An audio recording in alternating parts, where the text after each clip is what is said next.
From WBFO and Buffalo Toronto Public Media, this is What's Next. Jay Moran is joined by CEO of Better Living Interest LLC, Paul Perez, and co-founder and local board president of the Erie Niagara Board of Realtist, Andrew Scott, who is known within the real estate world as the House Plug.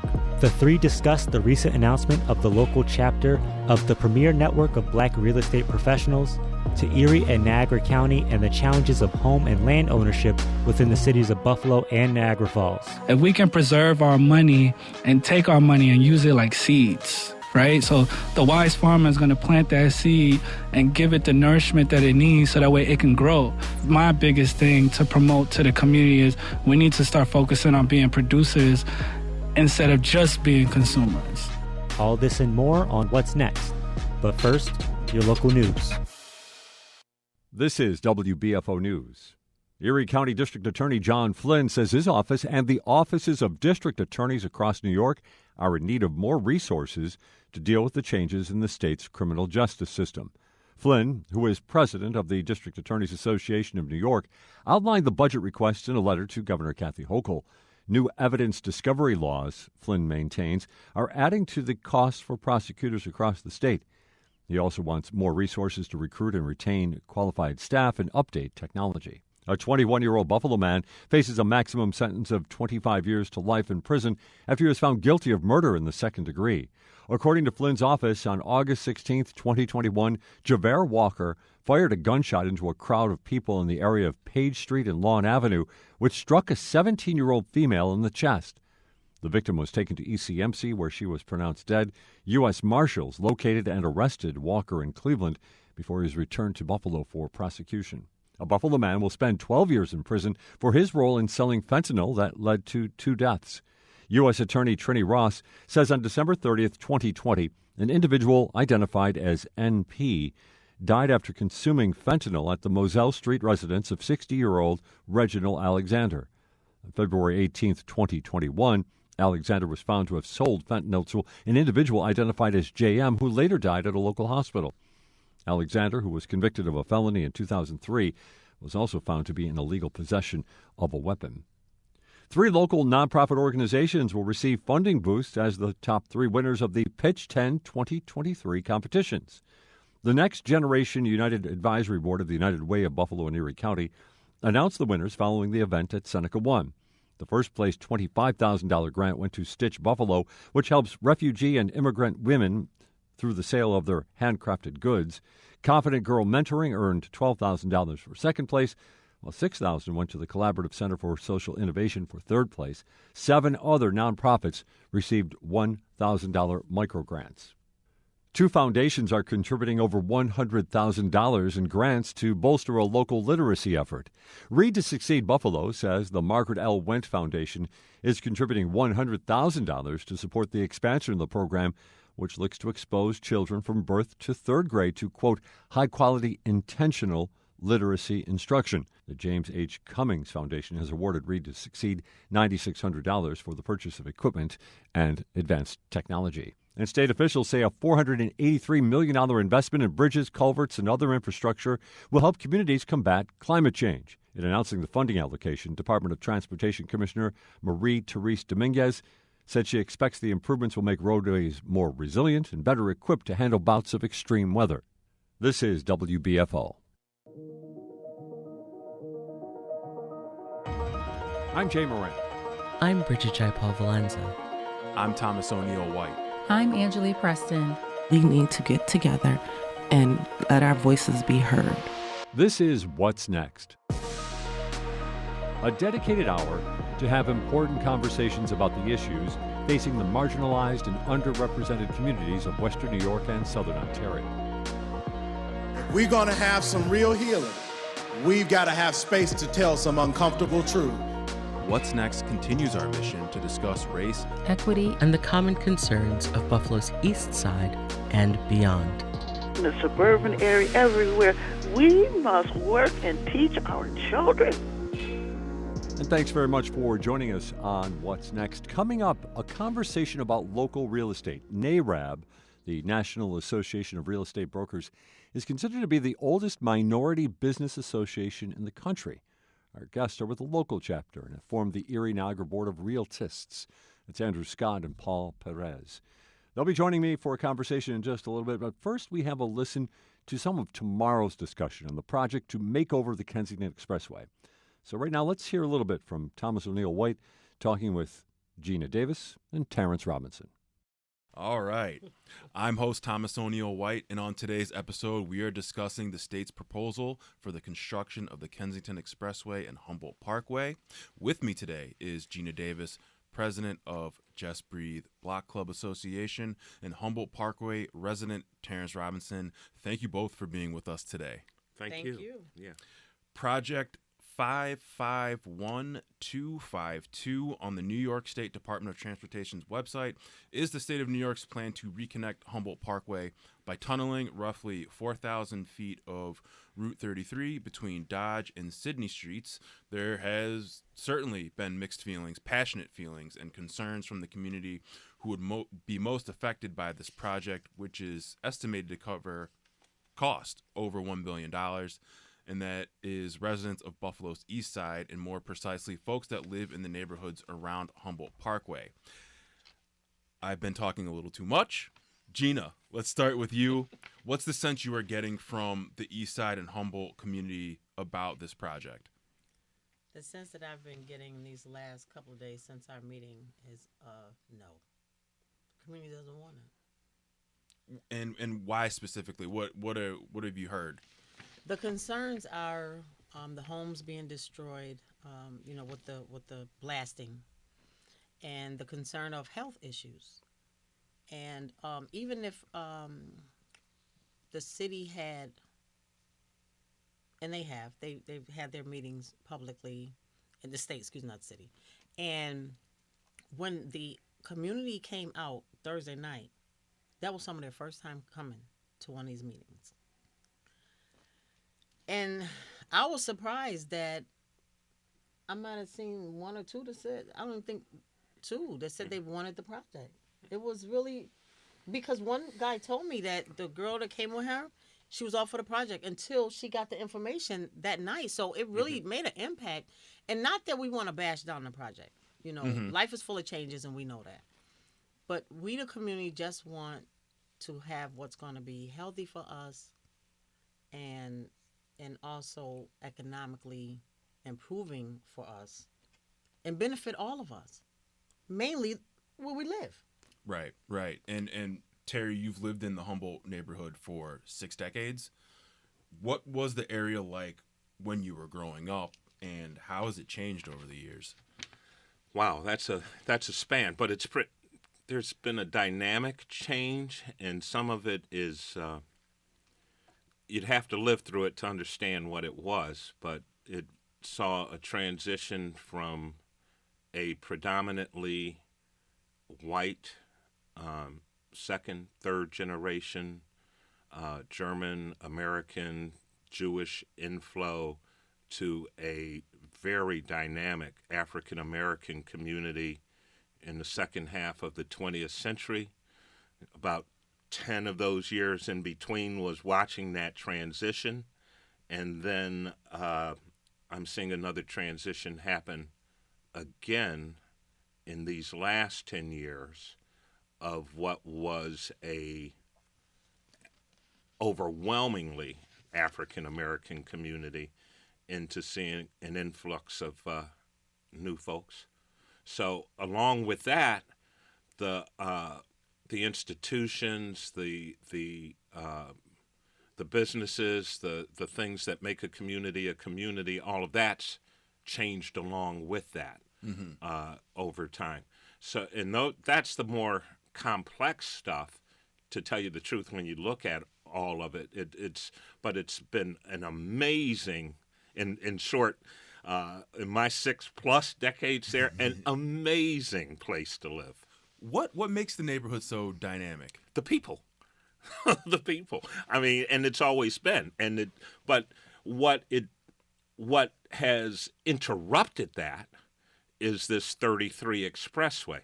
So it's completely destroyed, if you will, the flow of the communities, and it's destroyed the neighborhoods because the organic flow that happens with having back in the day it was a bar at every corner along with the corner supermarket, but that was part of it. And so, butcher, baker, candlestick maker, every 3 or 4 blocks to this barren thing that we have now, and disconnectivity is the basic story with that. Do you feel left out in the consultation process of this project? Well, the whole process has been engineered to support the outcome that they want. So, the state, you mean? New York State Department of Transportation has a infrastructure issue where the 33 at this time has passed its life, past its existence. So they were going to have to rebuild it immediately anyway. They found a way to cover part of the cost with federal infrastructure and that type of money to reimburse maybe 80% of what the state but the state outlay was going to be what it had to be at this point, whatever, the $700-800 million for construction at this point, which is going to rise with the inflation and time and et cetera, so that you're looking at whatever $1.5-2 billion project by the time's all said and done. But they had to face that in terms of whether they were going to continue this infrastructure. And those are the real questions. Why and how and what are you doing with continuing and replacing this infrastructure versus any other alternative? And you were interviewed by a local TV station recently, and you I'm going to quote you by saying you said the fix is in. What do you mean by that? I mean that this is a plan in a box that comes from Albany to begin with, and it has absolutely no regard for the best interest of the people that either live in the area and, in a larger sense, the larger Buffalo community. This is What's Next, and you've been listening to a portion of the conversation between Thomas O'Neill White, Terrence Robinson, and Gina Davis, talking about the makeover of the Kensington Expressway. That conversation in full can be heard tomorrow at 10 during What's Next. Up next, Paul Perez and Andrew Scott. This is What's Next on WBFO.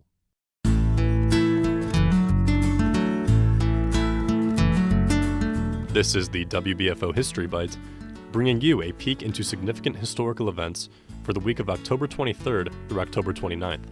I'm your host, Josh Deckert. On October 23rd, 1857, the first earthquake was recorded in Buffalo. The magnitude of the earthquake measured 4.3. On October 26, 1906, world-renowned magician Harry Houdini performed at Shea's Theater. On October 28, 1861, actor John Wilkes Booth performed at the Metropolitan Theater, 4 years before he would assassinate Abraham Lincoln. And on October 29, 2019, LaSalle Park was renamed Ralph C. Wilson Jr. Centennial Park, in honor of what the founder of the Buffalo Bills had done for the community. You've been listening to the WBFO History Bite. Discover more stories about Western New York's past on the Buffalo History Museum's website. You can learn more at buffalohistory.org. For WBFO, I'm Josh Deckert.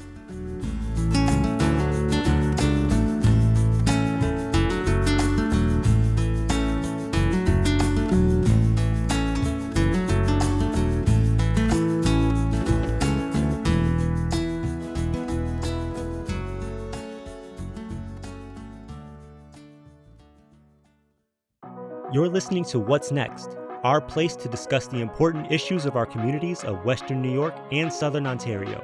We want to hear from you. Click on the Talk to Us option in the WBFO app, and we will work to get your questions or comments on the air. Do you have a story or concern that we should be addressing? Email us using whatsnext@wbfo.org. Together we'll have the conversations that are needed. This is WBFO, your NPR station. Welcome back to What's Next. NAREB, the National Association of Real Estate Brokers, is considered to be the oldest minority business association in the country. It was created by African American real estate professionals as an alternative space for those who were excluded from the National Association of Realtors. Our guests are part of the local group, Paul Perez and Andrew Scott. Hey, Andrew, how you doing? I'm doing just fine, as a matter of fact. Thanks very much for coming in. Sure thing. Hey, so how's business? Business is, what business is. It comes and goes, ups and downs, and but we're flowing. We're flowing as best as we can coming out of a pandemic, and the market rate changes and everything else going on. I'm happy with where we are right now. Yeah, things are going okay. Now, if I'm not mistaken, your father was in the real estate industry. This is true. Yeah. This is true. He's actually my partner, Scott Realty Group. So he's been in for just over 35 years now. That's got to help a little bit, I would think, handle the ups and downs of the marketplace. So you have to have business wisdom, right? So I don't quite have that yet. I just kind of flow, and he understands how to move around, each market. He's seen it all. When we talk about rates, we're talking about rates that are sitting at 7.5, nearly 8. And he kind of giggles at it because he flipped homes in the 90s at 18 to 20%. Right. So when people complain about going from 3.5, 2.7 to now, 7.5, 8, and people are deciding not to purchase a home, he's confused. And so he, with his wisdom, it allows me to help educate people and help them understand, hey, listen, yesterday the market was lower than what it was today. Right. And no matter what the rates are, it's going to be higher tomorrow.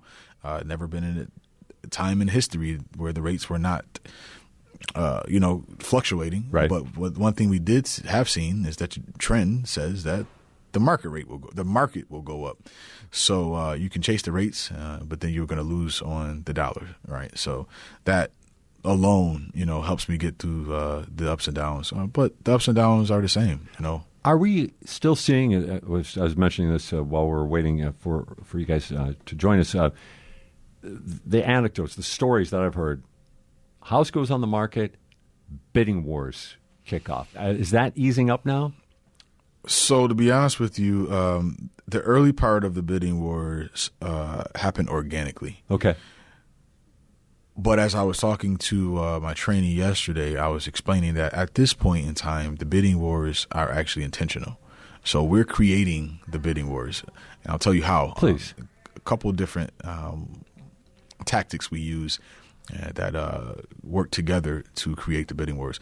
One thing we do is what was necessary back in early pandemic, which is called a delayed showing negotiation. And what that is you put a home on the market and no one can see it and or bid on the property to a certain day, certain time. And then you'll call for all offers to be done, to be in highest and best, certain day, certain time.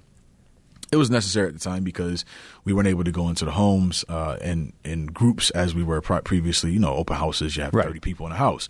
You couldn't do back-to-back showings. They wanted to wipe down the house. They thought COVID would fall to the ground in between showings, so they kept a gap in between the showings. We were ignorant to what this thing was. Sure. So we had to stretch out the time that we allowed people to see the property because very few people were able to see it in a short period of time. Very quickly, I would say by the time of probably winter of 20, we found out what COVID really was and how it really worked. And we didn't have to do it that way. They allowed people in homes as long as they were masked up, gloved up, had to wipe down. By 21, it really wasn't necessary any longer, right? We were kind of coming off the wipe down. You're still masked up, but people were able to get in the homes back to back. So allowing that delayed showing negotiation, allowing that to happen, worked for the time, but then it created something different. What it created was you're holding people up who really want the home, right? People who are really going to be, who are really going to come aggressively day one, right? Like we used to. You love it, you buy it. You come with a strong offer and it's over. But you held those people up for 5 days, 7 days, 10 days. Some people 3 weeks. I don't understand what some of the agents were doing, but it was pretty much about a week. You would say 5 to 7 days you would hold the offers. So what you're doing is you're gathering all of these other people and allowing all of these people to come in, right? So it's kind of like a crab in a barrel type of thing that you created intentionally. Right. It wasn't intentional at first, but we found that it worked, and we found that it was tactical. So that was the one part. And then the other part is kind of playing into that still is telling people that they don't even though we have the highest and best, even though we're calling for highest and best, that your offer is really close to another offer, right? So now you've already called for highest and best. You've lined all these people up. They're all in the door. They've waited to get to this point. And then you turn around and go round robin and say, hey, everyone, your offer was really close. We're going to give you one more final shot at this thing. Right. Right. So people already have maximized in their mind, the most that they were willing to give. Right. And at this point, now they got to squeeze a couple more dollars out because they feel like they have to beat someone else, right? And to be honest with you, a lot of the times they were the highest offer. But by going back and circling back, now they come with another $5,000. I did it once yesterday and once on Monday. My client was told that they were in second place. Both of my clients said, well, one said I'll do another 7, and the other said I'll do another 5. I said, if you're not comfortable with that, then let's not do that. It works for the listing agent, it works for the seller in their best interest, but it doesn't work for the buyers. So really, honestly, over the last 3 years, that's happened so much that you have buyers now that just don't even want to mess with the market because that's what they've seen all across the board. They've seen 40 over, 100 over, right. Minimum 15 over for a listing, and now they don't want to shop any longer.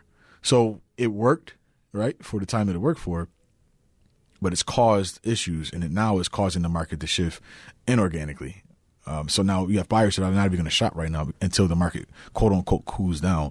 And the market cools down like the weather, right? So we've seen, we'll just talk about price decreases. I actually have a post that I'm going to put today on social media.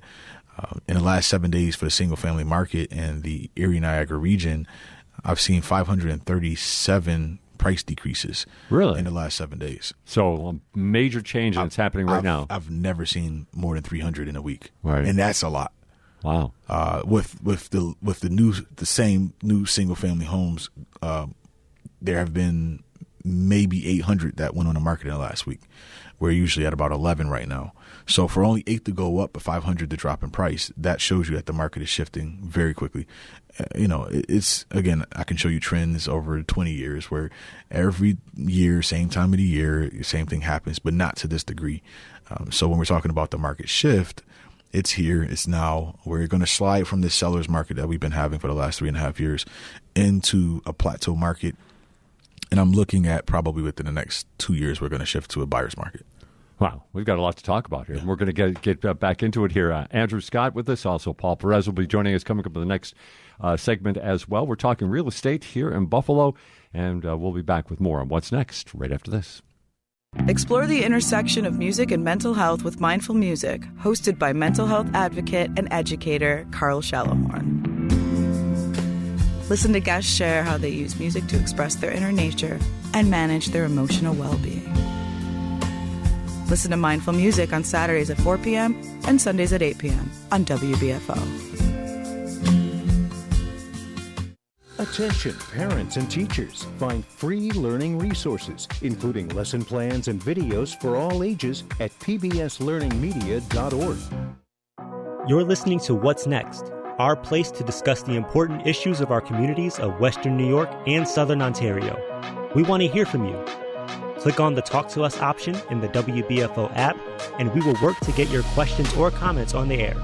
Do you have a story or concern that we should be addressing?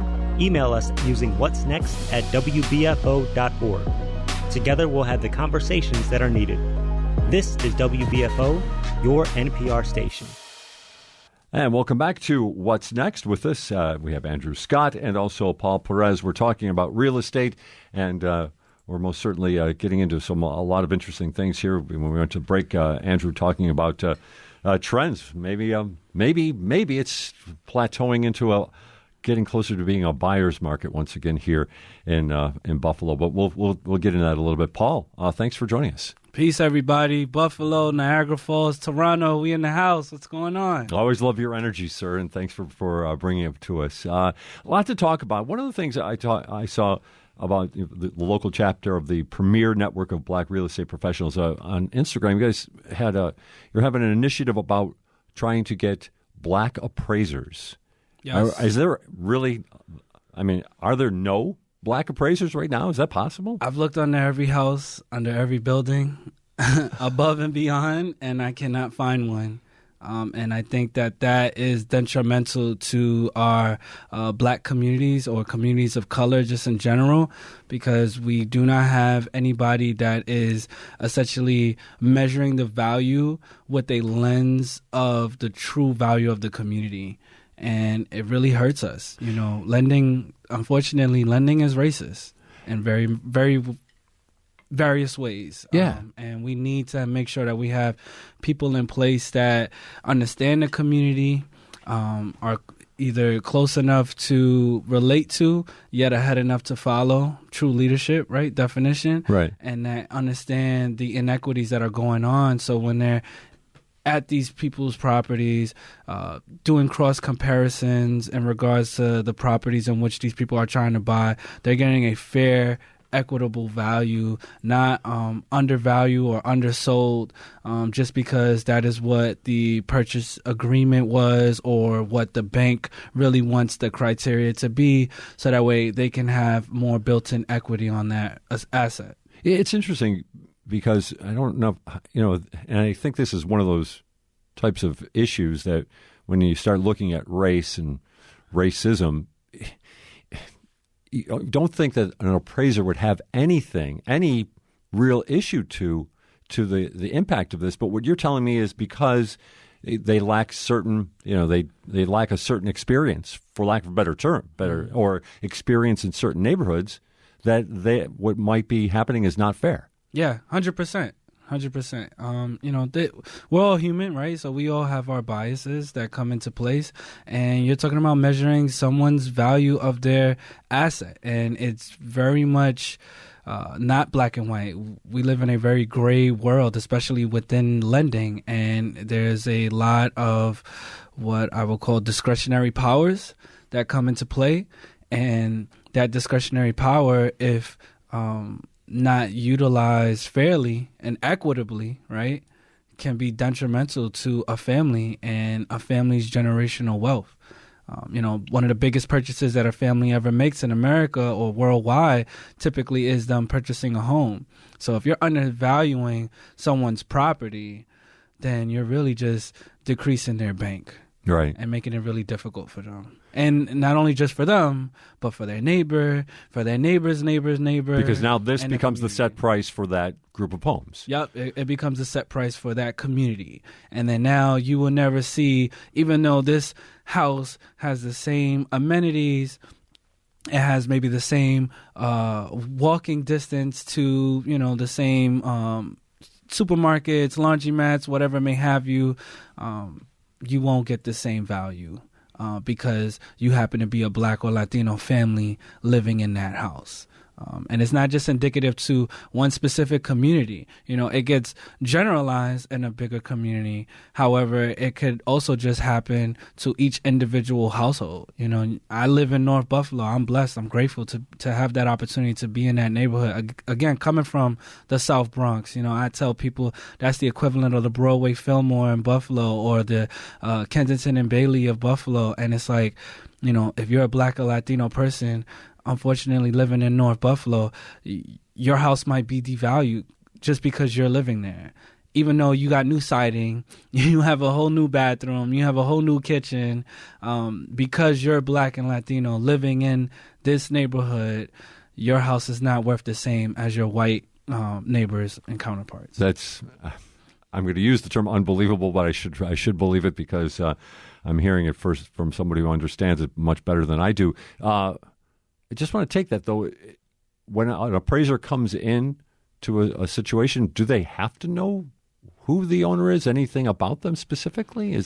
No. That's an interesting part of this, isn't it? No, they don't necessarily come in knowing, But, there's a lot of documentation that is being sent over when you're doing real estate transactions. So they tend to definitely get to see some of the names. They can see some of the banking information. They see the purchase contract, let alone. So, if you come across with, Perez as your last name, they automatically know, hey, this person is Latino. You know what I mean? So they could see certain nuances that come across very blatantly. And then also, too, when they go to the physical property, there's certain things that are there. There's been a whole case study of an example of a family, I believe in the D.C. market area, that was a black family, and they got an appraisal, and their house came up $300,000 short compared to when they redecorated the interior and put some pictures of white family members, their white neighbors' families inside of their homes, and all of a sudden now miraculously, an extra $300,000 surplus just got assessed to their property value. They didn't change the kitchen. They didn't change the bathrooms. They didn't change the drywalls. They didn't change the siding. Everything was still the same, except the interior had images of a white family compared to previously when it had images of a black family. So just those stark differences right there are so blatant.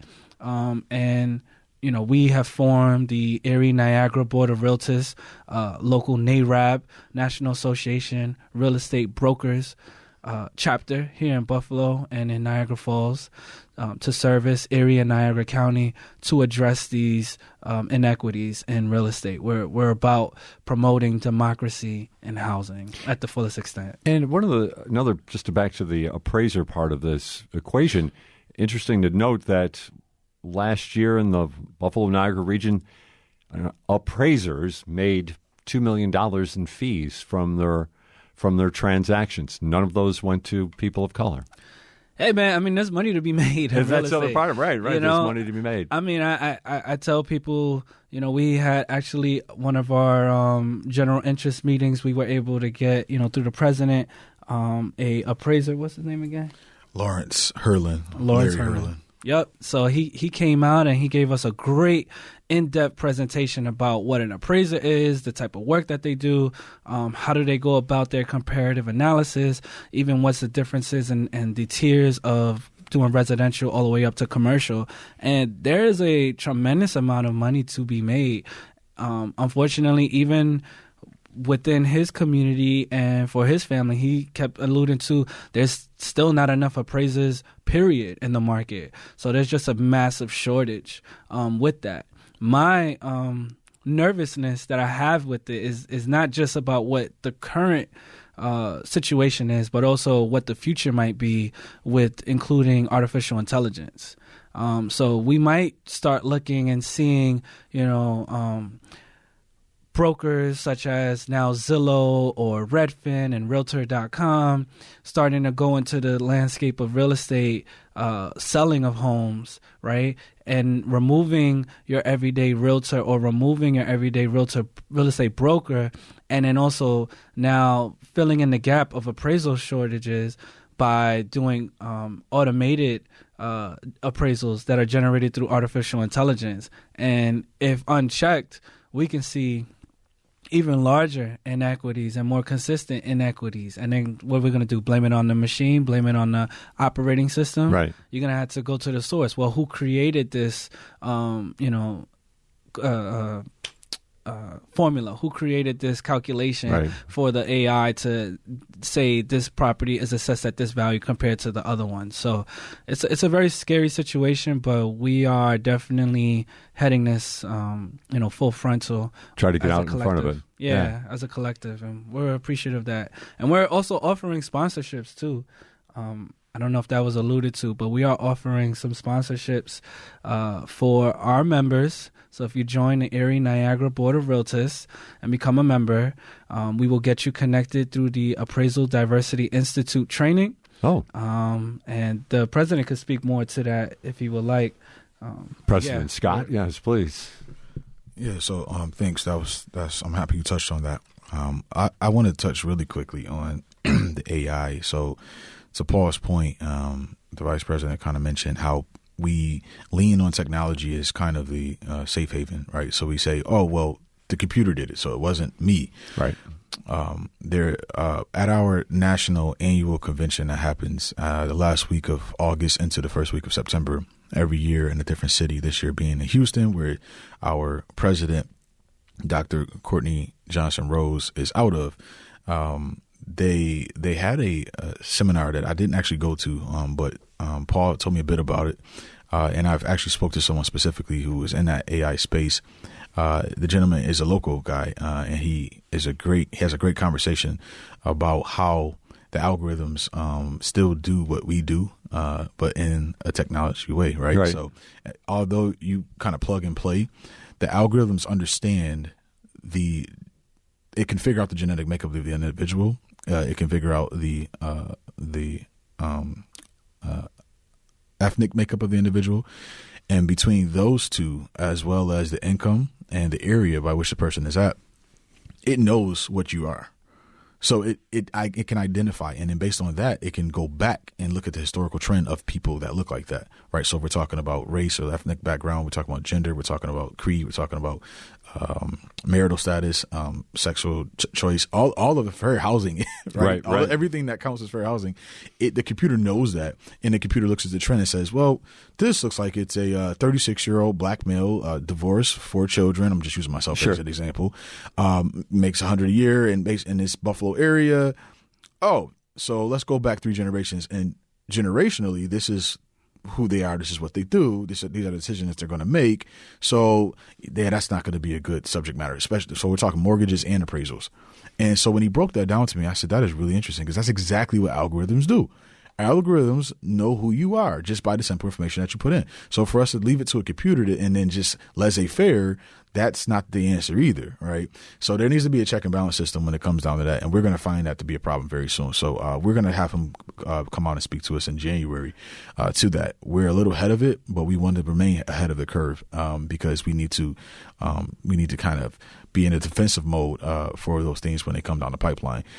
So we can go fast forward to the appraisal. So ADI, the Appraisal Diversity Institute that Paul here mentioned, it's a subsidiary to Appraisal Institute, which already existed. This organization is pretty fresh and new. They raised $1 million from one, and then $2 million from another. So collectively, I believe they raised $3 million for sponsorships. And how they've done that is they've connected with, partnered with National Urban League, Freddie Mac, Fannie Mae, and JP Morgan Chase Bank. And so now ADI is offering, 2 days ago, they offered a virtual How to Become an Appraiser course. And so that was about a 2-hour course, and they broke it down to very, very, very, very, very elementary, right? So if you knew nothing about real estate, that day you walked away knowing what appraisers do, and know the different types. To Paul's point, very much what Mr. Herlin came to speak to us about out of I'm drawing a blank on his company's name right now. I would love to shout that out. But very much what he did for us, they spoke to it. And then they, after the call, in the email just last night and this morning as well, they showed how to actually take advantage of those sponsorships. They have sponsorships at $25,000 up to $4,000 for income and appraisers. And the whole purpose of it is because they too have recognized that there's not a lot of diversity in that space. When we talk about black appraisers, just as a national level, we only make up 2% on a national level. So for kind of what you were mentioning, is that there were $2 million put into the pockets of, that's net, right? That's what the appraisers actually came home with, $2 million.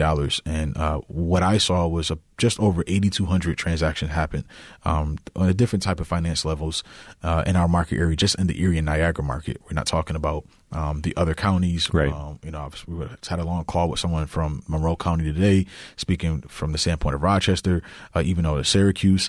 So we're looking at, from Niagara Falls to Syracuse, there are no black appraisers. And I only looked at the Erie and Niagara region. That's 8,200 plus transactions. Right. And that's not counting the cash out refis, the home equity line of credits, or just people who just want to know what their home is worth.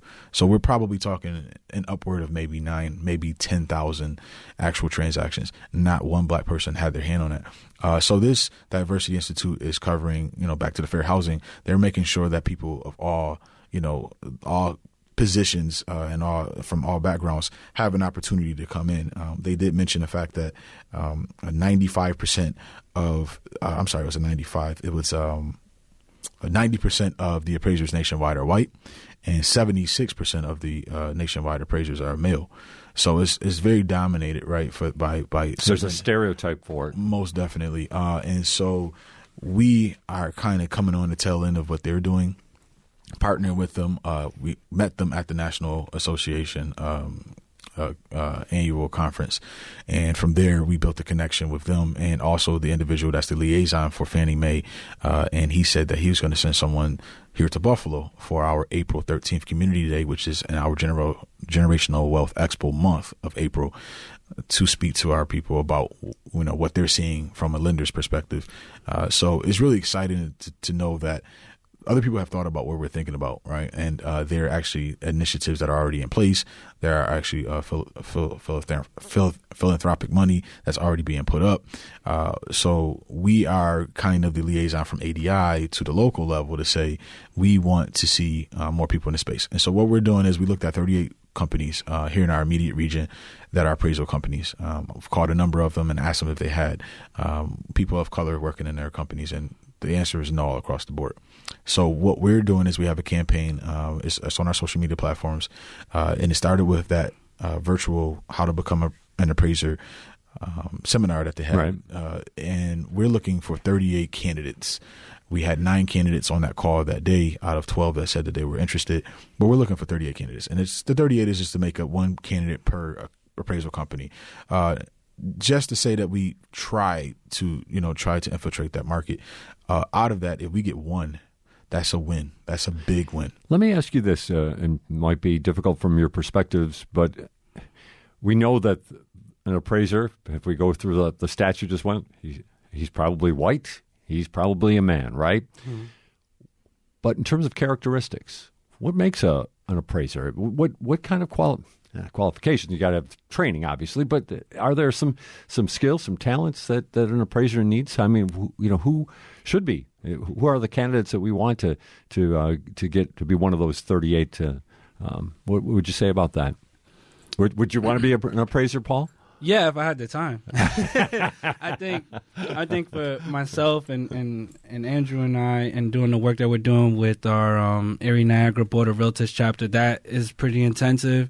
And then also doing development projects and, working our 9-to-5 businesses, him as a realtist, helping people selling and buying homes, me doing lending on a daily. I really don't have so much time. But if I did have the ability, but do you see your skill set? Do you know your talents? Do you think you'd be good at it? Oh yeah. What would make you good at it? I think it would be a good fitting because I'm coming in there with the full intention of really measuring someone's value of their home fairly and equitably, right? So I think that anybody, and I'm speaking to anyone who's listening to this great, amazing show, if you're interested in doing real estate and you are looking to get your career started, a great way to do that avenue would be to take on the position of being an appraiser. Appraisers make their fees are $500 to $800 per listing. So, and you can have, maybe up to 25 a week, because the demand is just so high, right? So the market hasn't really stopped in regards to transactions of home sales as much. So, you can make some really good money and you can do this at a really high rate. And also, too, when you become an appraiser, you're not just an appraiser for Buffalo or for Niagara Falls. Right. You're an appraiser for the whole state. So you can go anywhere. And it's not just limited to any rural situation. And it's also not just limited to any urban situation. You're all encompassing. So there's definitely ways and places that you can go to consistently to just get that volume going. And you're really one of the centerpieces in regards to generational wealth transfer. Because it's not just when someone's buying or selling a home, it also can include when someone is passing and their home is now being transferred to their trustee and or someone that was on their will. So, they still need to do an assessment of value on the property. So all of those things do matter, and I don't think that business is ever going to die down. And if you want to, scale up, you can start and build your own team. You can have staff underneath you that you can train. And then also, too, you can go from residential into the commercial landscaping as well. So there's so many avenues and ways that you can do this. And I think that somebody with a pure heart and a really good, knowledgeable mind, you don't have to be a college graduate in order to take on the position. You don't have to be a math whiz. You don't have to be a math whiz. Okay. You really just need to pass the exam, study, put your work in, and if real estate speaks to you truly, then that would be a great career path for you to take on. And you don't have to do any physical labor, right? All you're doing is more so just taking pictures, cross-comparing, documenting things, and you're looking and seeing, does this value that they're asking for add up? And it's typically about a 2-year journeyman process for that. So you will have to, again, take the exam. You have to, put some money up. But if you become a member of our chapter, we will definitely help you out with a sponsorship for that. And then you will have to work underneath a licensed appraiser for about 2 years. Once you do that 2 years of service and it's documented with your hours, now you are basically a master appraiser. I'm paraphrasing here the term, but you can now go out there and do appraisals by yourself. And I mean, from the conversations that we've been having with licensed appraisers, they're getting called from any and every direction, from the banks, from home buyers, home sellers, again, even attorneys when they're doing transactions for estates. So the demand is so high. It's there. It's just more so, is this real estate speaking to you? And is this something that you're willing to commit the time and hours? And from what I'm hearing, you set your own schedule. It's pretty flexible. You're going to do a lot of driving, going around from town to town or place to place. But if you really love real estate and you really love helping people build generational wealth and understanding what that value looks like, then I think being an appraiser, is a good avenue for you to start. On What's Next this morning, we are talking with Andrew Scott and also Paul Perez from the Erie and Niagara Board of Realtist. Paul, I want to maybe just open this up, Andrew, to maybe a little bit of a general conversation. I had Paul on about a year or so ago and really gave us a nice, enlightenment when it comes to real estate, especially in the city of Buffalo and more specifically even in the east side of Buffalo. Maybe an update. How are things working in the east side neighborhoods when it comes to real estate? I mean, what can you tell us about it? Is it a better market? Is it improving? What can we sense? Is there anything that we can talk about in that regard? I'll speak to the most recent market, and I'll I think the world. So we use BC and AD, in our timeline, and I think that somewhere down the line, someone's going to use 2020 as some other type of, they can't use BC before COVID or after. I mean, they could use AC. So I think we're going to throw in BC, AD, and then we're going to have AC after COVID. So I like let's that. Let's talk after COVID. I shouldn't have said that on air. I hope no one takes that. That's worth a lot of money. So I need to talk to my attorney right after this. Give me a moment. I'm going to step out the room. So after COVID, I have to speak to that. So we had a lot of shifting in our market area. Naturally, people coming in from higher marketplaces. We've seen a big shift from New York City by way of other countries. And we've seen a lot of shift coming from the West as well.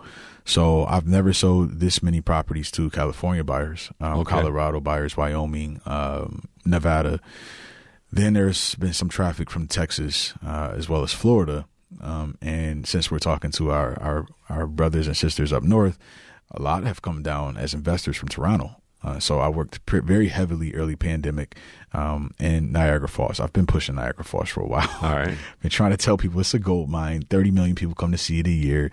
It's the honeymoon capital. Still of the an world. undervalued market? A very undervalued market. So I can't see how people are overlooking it. But nevertheless, Toronto brings the money down, St. Catharines, Hamilton, all in between. So I have to understand that their money is much different than ours here locally, right? Their average price of their home sales, their average income. So we had a lot of shift that people overlooked that are not in the real estate space. So it actually increased our market. Some of those clients that came in from up north, out west, and down, southeast, spent $70,000 to $100,000 more than what our asking prices were. And those were already escalated, raised prices that we've never seen.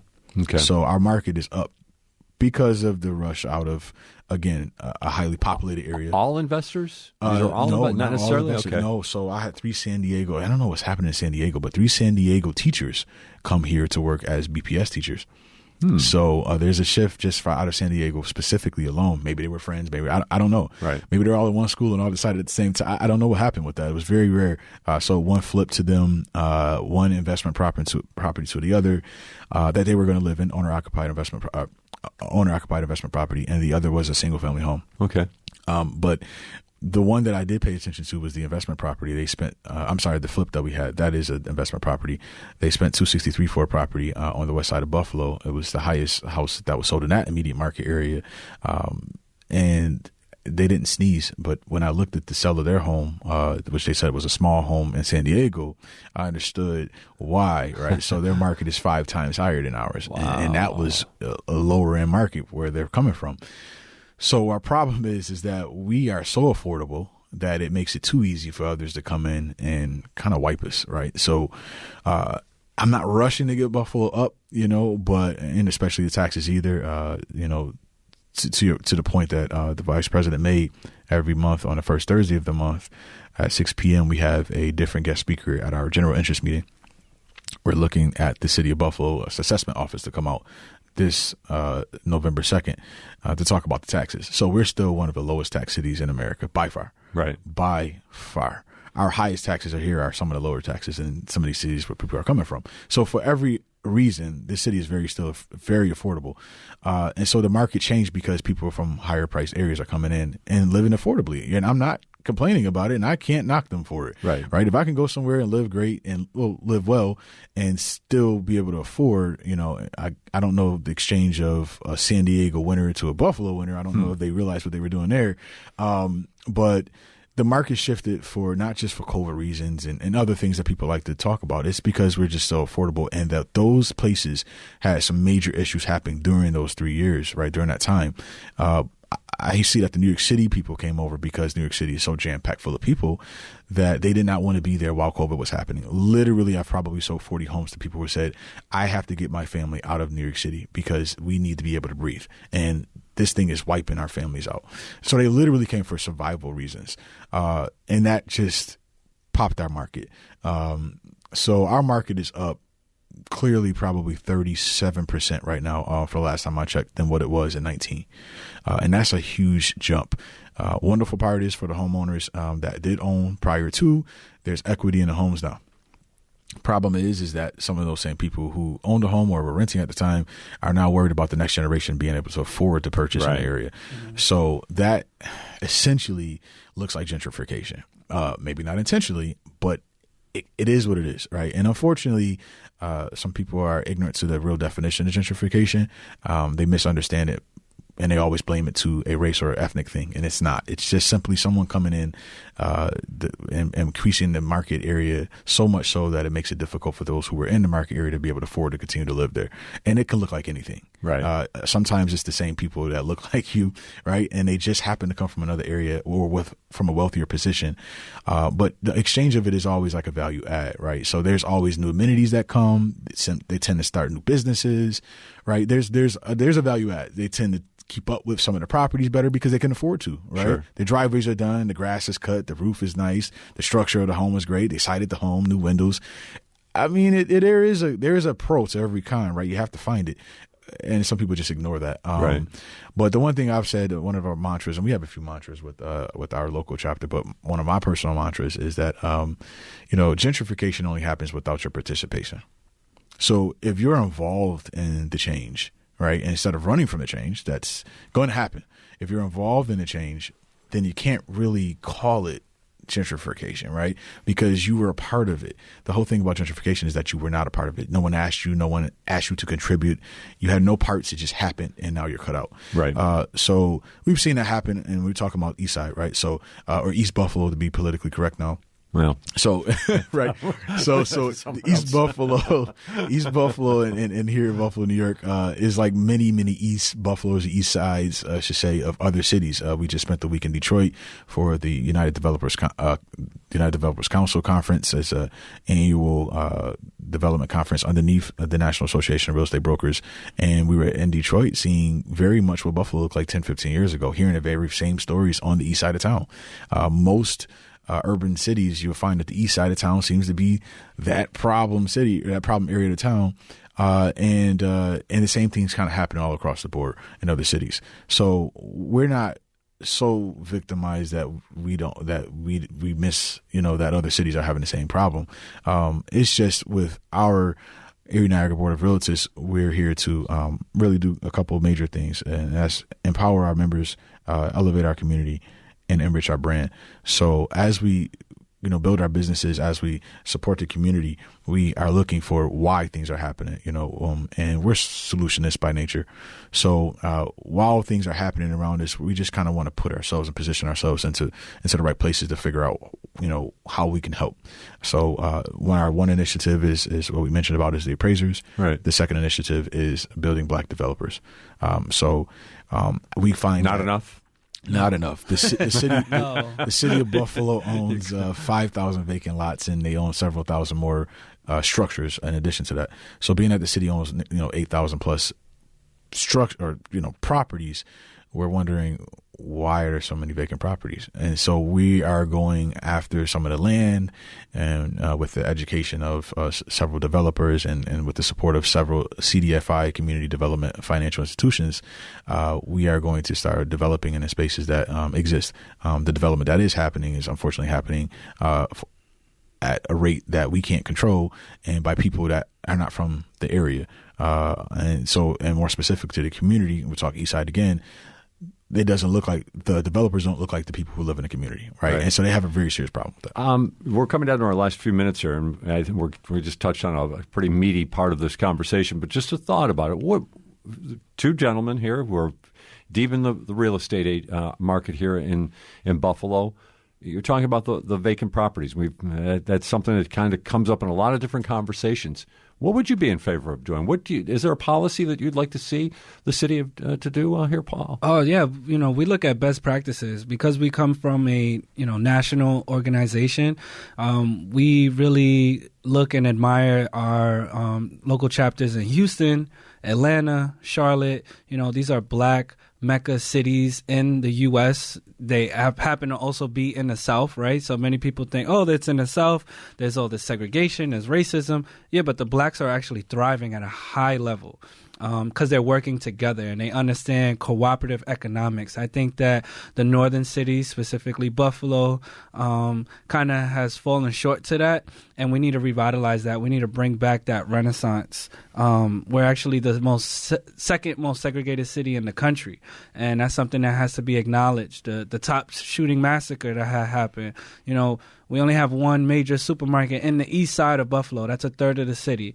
That needs to be changed. So by way of having our Developers Academy, empowering our developers, educating them, and then also getting them access to financial resources, whether it be through CDFIs or other local major banks. We also need to partner with, following the models in those other cities, with our local land banks. So the Buffalo, Erie, Niagara Land Bank, we need to partner with them. We need to partner with our City of Buffalo Real Estate Department and Office of Strategic Planning. We need to partner with Niagara Falls City and their Office of Strategic Planning as well. We also have the Bureau, Buffalo Urban Renewal Agency, and BUDC, Buffalo Urban Development Corporation. So you have all of these players that just now need to be connected. And with our chapter, Erie Niagara Board of Realtors, we have that real estate ecosystem, and we're going to make sure that we promote democracy in housing. And that not only includes home purchasing, it also includes development of our communities. And when we're doing development of our communities, we don't just want to necessarily be tied in or boxed into development of tenant apartments. We want to be tied in also to building of residential homes or condominiums. We really want to build generational wealth. And the only way to build generational wealth is to have obtainable assets that can be passed down to the next generation. And you will see within the next 2 to 5 years after these projects have been completed with our chapter members, you will see the turnaround of those communities. And it'll be a great story for you guys to come out and look and visit in person and get some footage of and see what it once was, what it is, and what the future has for it. Paul, I love your enthusiasm and optimism. It's real. Catchy. It's We put the work in, so we're here. Andrew Scott and Paul Perez, thanks very much for joining us. And again, that's the Erie Niagara Board of Realtists. Correct. You can find them online and find out all about their initiatives there as well. This has been What's Next on WBFO and WBFO HD1 Buffalo, WOLN Olean, and WUBJ Jamestown, your NPR station.